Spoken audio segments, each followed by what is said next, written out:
அனைவருக்கும் அன்பு வணக்கம் நண்பர்களே. இன்றைக்கு கொஞ்சம் சிறிய பதிவு தான். ஏன்னா இப்பதான் டெல்லியில இருந்து ஃபிளைட்ல இறங்கினேன். வந்த உடனே கடன்னு ஒரு ரெக்கார்டிங்க போட்டு எடிட்டர் தம்பியை அதிரடியா எடிட் பண்ணி அப்லோட் பண்றா அப்படின்னு சொன்னேன். அதனால தான், வேற ஒன்றும் இல்லை. டெல்லிக்கு எதுக்கு போனேன் அப்படின்னு கேட்குறீங்களா? வேற எதுக்கு இங்க போவாங்க டெல்லிக்கு? இது மத்திய உள்துறை அமைச்சர் அமித்ஷா அவர்களை சந்தித்து தமிழக அரசு நிலவரம் கூடவே இந்த ஜியோ பாலிட்டிக்ஸ், ஏன்னா அதுதானே நமக்கு முக்கியம். அதை பத்தியும் நிறைய விஷயங்களை பேசிட்டு வந்தோம். இதுல முக்கியமான விஷயம், அவரை சந்திக்கும் போது எனக்கு போகா கொடுத்தாங்க. இந்த அவுல் இருக்கு இல்லையா, அதுல ஏதோ செய்வாங்க போல இருக்குது ஒரு டிஷ் நார்த்தில். அவர் மட்டும் 2 கப் வச்சிருந்தாரு. அப்புறம் நான் சொன்னேன், இல்லைங்க நான் அவசரமா போய் ஃப்ளைட்டை பிடிக்கணும், அங்க என்ன கொடுப்பாங்கன்னு தெரியாது, அதனால அந்த 2வது கப் போகா எனக்கு கொடுத்தீங்கன்னா நல்லா இருக்கும் அப்படின்னு. அதுக்கு என்ன அருண் இந்தாங்க அப்படின்ட்டு அந்த 2வது கப் போகாவை எனக்கே கொடுத்துட்டார் அமித்ஷா அவர்கள். சோ அந்த மீட்டிங்ல நான் தான் 2 கப் போகா சாப்பிட்டேன், அமித்ஷா அவர்கள் 1 கப் போகா தான் சாப்பிட்டார். என்ன சார் நீங்களும் டுபாக்கூர் சேனல் ஆரம்பிச்சிட்டீங்களா அப்படின்லாம் கேட்காதீங்க.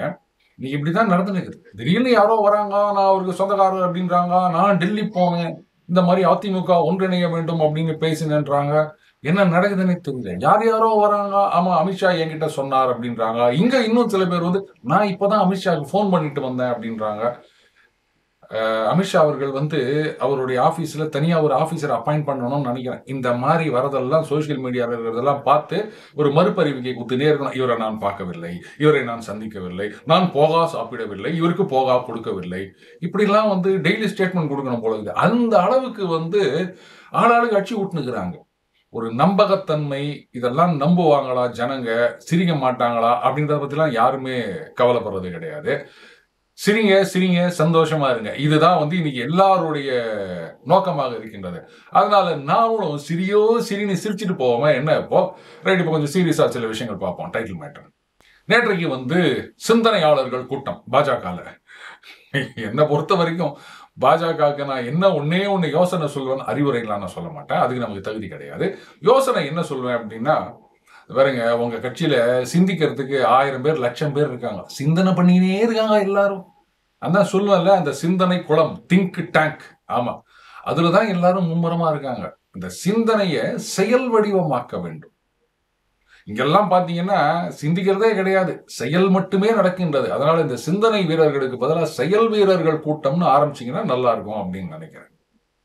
அடுத்தது, அண்ணாமலை ஒதுக்கப்படுகிறார், அவ்வளவுதான், அவருடைய அரசியல் வாழ்வு முடிந்து விட்டது. அண்ணாமலை கொஞ்சம் பொறுமையா இருந்திருக்கணும், ஆனா அவர் பொறுமை காட்டவில்லை. அதனால மத்திய அரசுல அண்ணாமலை மீது இருந்த மதிப்பு குறைந்து விட்டது, அவரை ஒரு பெரிய அளவுக்கு கொண்டு வரணும் அப்படின்னு நினைச்சாங்க.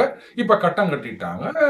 இன்னும் மேட்டர் ஆஃப் டேஸ், அதுக்கப்புறம் அரசியலில் இருந்து அண்ணாமலை காணாமல் போய்விடுவார் இப்படின்லாம் நிறைய பேர். அதுக்கப்புறம் ஒரு குறிப்பிட்ட ஒரு சமூக அடிப்படையிலான, ஜாதி அடிப்படையிலான லாபி அவருக்கு எதிராக வேலை செய்கின்றது அப்படின்னும் சில பேர். அவருக்கு டெங்கு ஜுரம், அதனால எந்த நிகழ்ச்சியிலும் கலந்து கொள்ள மாட்டார் அப்படின்னும் சில பேர். ஆனா நேற்றைக்கு நடந்த அந்த கூட்டத்துல அண்ணாமலை அவர்கள் கலந்து கொண்டிருக்கின்றார். அது மட்டும் இல்ல, மாநில தலைவர் நயினார் நாகேந்திரன் அவர்கள் அவரது சுற்றுப்பயணம் குறித்த அறிவிப்பும் அண்ணாமலை அவர்கள் வெளியிட்டதாகத்தான் வந்திருக்கின்றது. சோ இதைத்தான் நான் ஒரு நல்ல மாற்றமா பார்க்கிறேன். பாஜகவை பொறுத்த வரைக்கும் ஒன்றிணைய வேண்டும் பாஜக. அதிமுக 3 ஆயிடுச்சு, 4 ஆயிடுச்சு, 5 ஆயிடுச்சுன்னு சொல்லிட்டு இருக்காங்க. அதுக்கு நான் அடுத்தது வரேன். பாஜகவை பொறுத்த வரைக்கும் இது மறைக்க வேண்டிய அவசியமே கிடையாது. ஒரு மிகப்பெரிய விரிசல் அண்ணாமலை அவர்கள் தலைவர் பதவியிலிருந்து ஒதுங்கிய பிறகு அந்த விரிசலை சரி செய்யணும், இமிடியட்டா பேட்ச் ஒர்க் பண்ணணும் அப்படின்னு பாஜக யாருக்குமே அக்கறை இருந்ததா தெரியல. மோரோவர் அந்த விரிசலை இன்னும் பெருசாக்கி ஒரு பிளவாக்க கூடிய நிலைக்கு தான் நிறைய பேர், ஒரு சிலர் கூட வச்சுக்கோங்களேன், நடந்து கொண்டிருந்தார்கள், செயல்பட்டு கொண்டிருந்தார்கள். இப்போ அதுல ஒரு மாற்றம் வந்திருக்கு அப்படின்னு தான் நான் நினைக்கிறேன். பாருங்க, all set and ton, Annamalai இல்லாமல் தமிழகத்துல பாஜக இல்லை, பாஜக இல்லாமல் தமிழகத்துல அதிமுக இல்லை. இந்த 2 உண்மைகளை யார் ஏத்துக்க மறுத்தாலும் சரி, ரைட் விடுங்க, அது அவங்களுடைய சௌகரியம், அதை நம்ம ஒன்றும் சொல்ல முடியாது.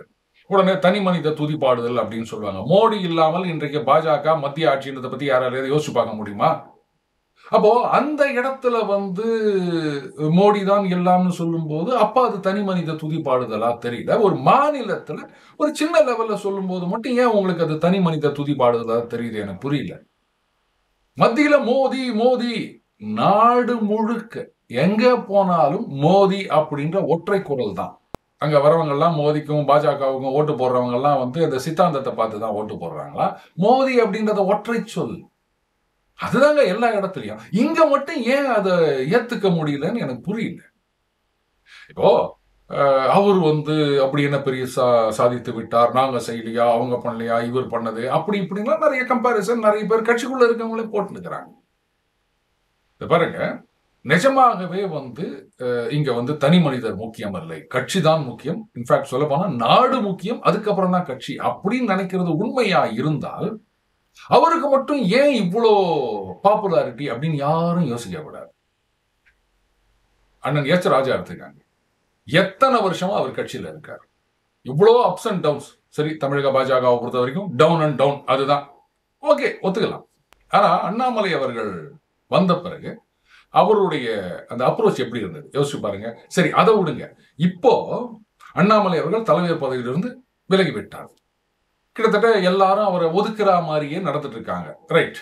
இந்த நேரத்துல மற்றவங்கள மாதிரி இருந்தா அண்ணன் எச் ராஜா என்ன நினைச்சிருக்கணும்? அப்பா, திடீர்னு வந்தாரையா, ஒரு 3 வருஷம் இருந்தாரு, கலகினாரு, எங்களெல்லாம் கூட பயங்கர ஃபேமஸ் ஆயிட்டாரு, இப்போ ஒழிச்சு கட்டியாச்சு, இனிமே நமக்கு அந்த பிரச்சனையே இல்லை, போட்டியே இல்லை அப்படின்னு என்னைக்காவது ஒரு நாள் நினைச்சிருப்பாரு அவரு?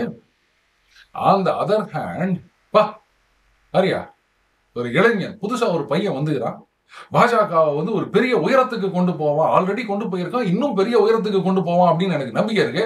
வா தம்பி, வா கலகு, நீ அடிச்சு ஆடு தம்பி, நான் பின்னாடி இருக்கேன், என்னால முடிச்சதை நான் செய்யறேன் அப்படின்னு கூட இருக்காரா இல்லையா அண்ணன் எச் ராஜா அவர்கள்? இதுல தனி மனிதன் முக்கியம் இல்ல, நாடு முக்கியம், கட்சி முக்கியம் அப்படின்றதுக்கான எடுத்துக்காட்டு. அதை விட்டுட்டு அவங்க செய்யலையா, இவங்க செய்யலையா, அவங்க செய்யாதது இவர் என்ன செஞ்சிட்டாரு இப்படின்னு வைத்தறிச்சல்ல புலம்பிட்டு இருக்க கும்பல் உங்க கட்சியுடைய சித்தாந்தம்னு சொல்றீங்களே, அதுக்கு எதிரால நீங்க வேலை பார்த்து நிக்கிறீங்க.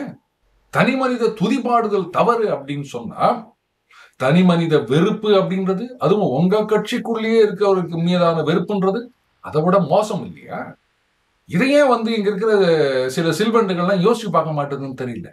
அண்ணாமலை அவர்களுக்கு எதிரான இந்த வெறுப்பு பிரச்சாரம், அவதூறு பிரச்சாரம் அப்படின்றதுக்கு ஒரே ஒரு காரணம் தான், பொறாமை.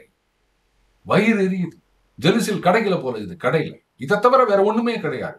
ஒண்ணு பதவி கிடைக்கலன்னு ஏமாந்துருக்கலாம், இல்ல பணம் கிடைக்கலன்னு ஏமாந்துருக்கலாம், இல்ல வேற ஏதாவது விஷயங்கள்ல வந்து ஒரு பொறாமை இருக்கலாம்.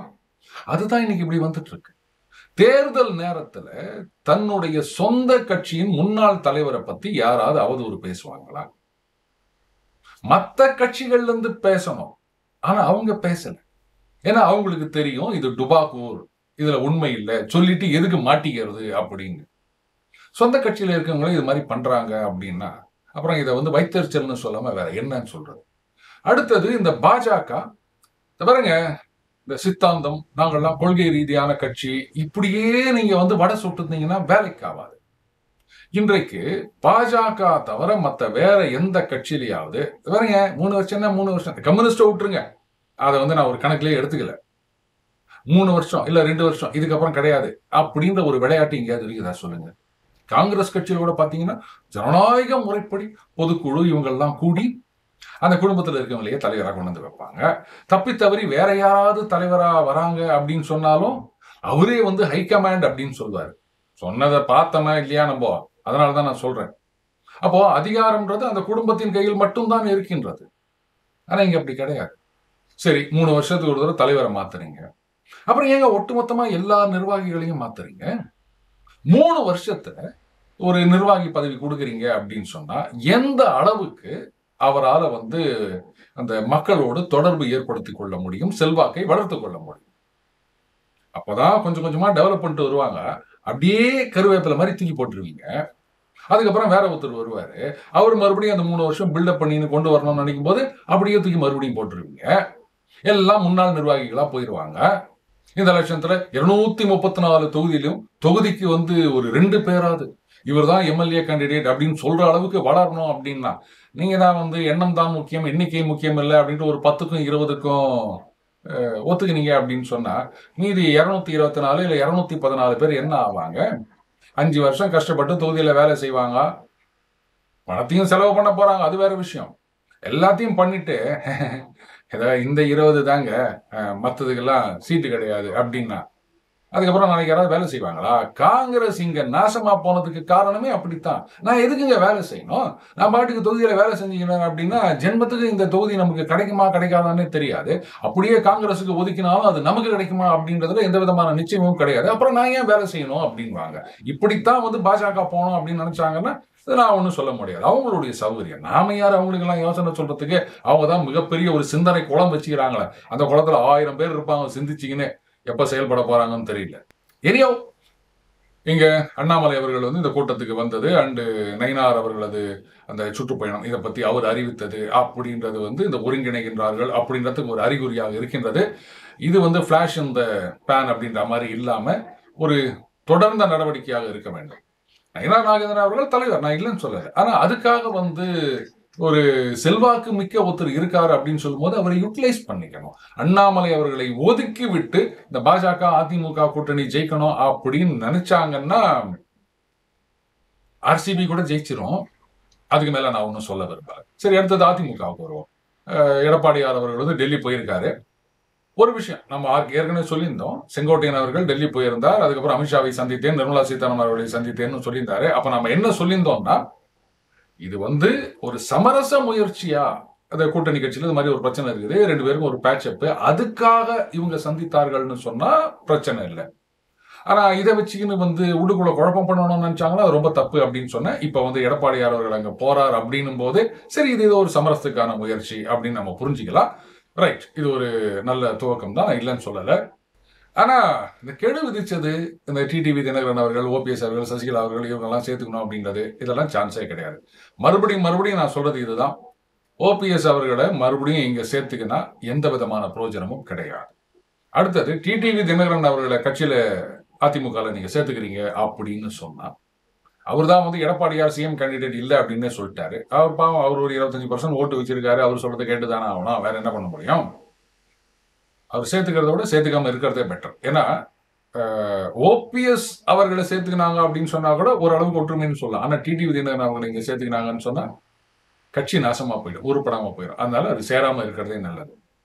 டிடிவி தினகரன் அவர்களை பொறுத்த வரைக்கும் திறமையானவர், அதுல எந்த விதமான சந்தேகமும் கிடையாது. நம்ம பல தடவை சொல்லியிருக்கோம். பத்திரிகையாளர்கள் சந்திப்பு அப்படின்னு வந்தா சும்மா களகட்டும். இவங்க கேள்வி கேட்கறதுக்கு முன்னாடி டக்கு டக்குன்னு பதில் எடுத்து வீசுவாரு.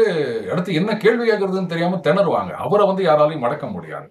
திறமை உள்ளவர் தான், நான் இல்லைன்னு சொல்லல. ஆனா அதுக்காக அதிமுக எல்லாம் மறுபடியும் சேர்த்துக்க முடியாது. அது இந்த நந்தவனத்தில் ஒரு ஆண்டி அப்படின்ற மாதிரி தான் ஆகும். அடுத்தது சசிகலா அவர்கள். எதுக்குங்க இன்னமும் அவங்க பொதுச் செயலாளர்னு சொல்லி நிற்கிறாங்க. மறுபடியும் கட்சியில சேர்ந்தா மட்டும் என்ன பண்ண போறாங்க? அதனால இவங்களெல்லாம் சேர்க்கவே வேணும். வேணும்னா நீங்க என்டிஏல வேற ஏதோ ஒரு அங்கமாக இணைந்து கொள்ளுங்கள். அது பாஜக கோட்டால அவங்க கொடுத்துக்கிட்டோம், அவ்வளவுதான். மற்றபடி அதிமுகவில் சேர்ப்பது அப்படின்ற பேச்சுக்கு இடமே கிடையாது. அவங்கள சேர்த்தா எந்த பிரயோஜனமும் கிடையாது. ஏற்கனவே அந்த 21 தேர்தல் முடிவுகள் அதை வச்சு நம்ம சொல்லியிருந்தோம். இந்த டிடிவி கட்சியினால பாதிப்பு எங்கெங்கெல்லாம் இருந்தது, எங்கெங்கெல்லாம் இல்லை அப்படின்னு. ஸோ அதுக்காகலாம் அவனை யோசிக்க வேண்டிய அவசியம் கிடையாது. பட் 2 கட்சிகளும் இணைந்து செயல்பட வேண்டும், அது ரொம்ப ரொம்ப முக்கியம். அடுத்தது வெறும் பிரச்சாரம் அப்படின்றது மட்டும் இல்லாம எதிர்கட்சியாக செயல்பட வேண்டும். எத்தனையோ விஷயங்கள் இருக்கு, ஆனா அதை பத்தி எல்லாம் ஒண்ணுமே கண்டுக்கிறது கிடையாது. நாங்க எங்க பிரச்சனையே பெருசா இருக்கு, அட்லீஸ்ட் இப்பதான் இது சால்வ் ஆயிட்ட மாதிரி தெரியுது. இனிமேலாவது ஒரு பொறுப்பான எதிர்கட்சியாக செயல்பட வேண்டும். அடுத்தது விஜய் அவர்கள் புரிந்து கொள்ள வேண்டும். ஒரே நாடு ஒரே தேர்தல் இதெல்லாம் செலவை குறைப்பதற்கு இப்படி எல்லாம் விளக்கம் கொடுத்திருக்க வேண்டிய அவசியமே கிடையாது.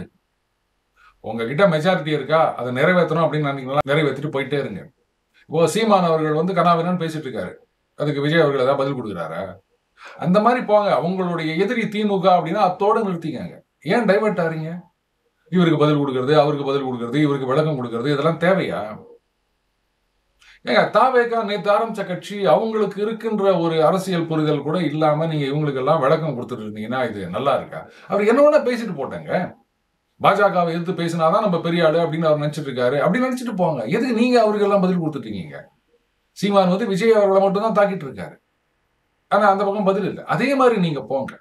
அண்ட் அதிமுகவை பொறுத்த வரைக்கும் இன்னொரு முக்கியமான விஷயம், இந்த மாதிரி அண்ணாமலை அவர்களை எதிர்த்து அவதூறு பேசுபவர்கள் இவங்களை கட்டுப்படுத்தவில்லை அப்படின்னு சொன்னா இப்போ உருவாகி இருக்கின்ற அந்த ஒன்றிணைவது அது பைசாக்கு பிரயோஜனம் இல்லாம போயிடும்.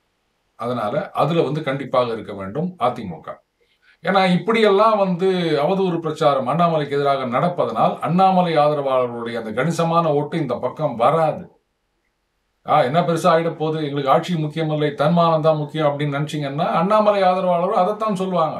எங்களுக்கு அதெல்லாம் முக்கியமே கிடையாது, எங்க தன்மானம் தான் முக்கியம், நான் எதுக்கு உங்களுக்கு ஓட்டு போடணும் அப்படின்னு சொன்னாங்கன்னா ஒண்ணு இல்லாம போயிடும். அடுத்த 5 வருடமும் ஆட்சியில் இல்லாமல் போய்விட்டது அதிமுக அப்படின்னு சொன்னா நிச்சயமா கட்சியை யாராலும் காப்பாற்ற முடியாது. நீ பெருசா சொல்லலாம் அதிமுகவை யாராலும் அழிக்க முடியாதுன்னு, ஆமா வேற யாராலையும் முடியாது அப்படிதான் சொல்லணும். சோ புரிந்து கொள்ள வேண்டியவர்கள் புரிந்து கொள்வார்கள் அப்படின்னு நம்புவோம். மீண்டும் அடுத்த சந்திப்போம். வணக்கம்.